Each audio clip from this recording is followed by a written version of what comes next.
తెలంగాణ ప్రభుత్వం ప్రతిష్టాత్మకంగా చేపట్టిన ప్రజాపాలన ప్రగతి ప్రణాళిక 99 రోజుల సన్నాహక సమావేశం కార్యక్రమంలో నకిరేకల్ ఎమ్మెల్యే వేముల వీరేశం పాల్గొన్నారు. ఈ సందర్భంగా ఆయన మాట్లాడుతూ ప్రజల సమస్యల పరిష్కారమే ప్రభుత్వ లక్ష్యమన్నారు. గ్రామీణ పట్టణ ప్రాంతాల్లో ప్రజలకు ఏమి అవసరం ఉందో తెలుసుకుని వాటిని త్వరితగతిన పరిష్కరించే దిశగా చర్యలు తీసుకోవాలని అధికారులకు సూచించారు.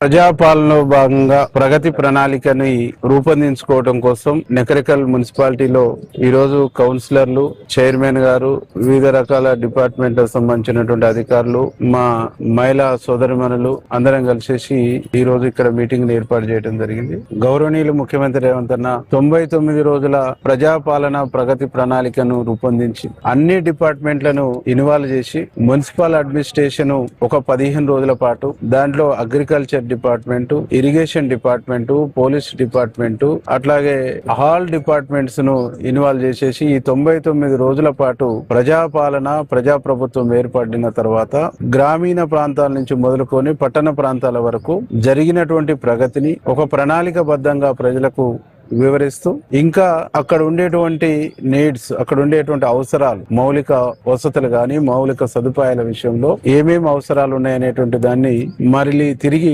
ప్రభుత్వం దృష్టికి తీసుకురావడం కోసం ఒక అనుసంధానంగా ఈ కార్యక్రమాన్ని నిర్వహించడం జరుగుతా ఉంది. దీంట్లో ప్రజలందరూ పెద్ద ఎత్తున పాల్గొని ప్రజాప్రతినిధులు దీంట్లో క్రియాశీలకంగా ఇన్వాల్వ్ అయ్యి ఆల్ డిపార్ట్మెంట్స్ అధికారులు కూడా వారి సంబంధించినటువంటి ఈ 99 రోజుల ప్రణాళికలో వారి సంబంధించినటువంటి ఇచ్చినటువంటి టైంలో వారు చేస్తున్నటువంటి యాక్టివిటీని వారు సమాజానికి ఇవ్వాల్సినటువంటి సర్వీస్ ను 100% ఇచ్చి ఈ ప్రజాపాలన ప్రజాప్రభుత్వానికి ఒక పారదర్శకమైనటువంటి అనుసంధానం ప్రజల నుంచి ప్రభుత్వానికి ప్రభుత్వం.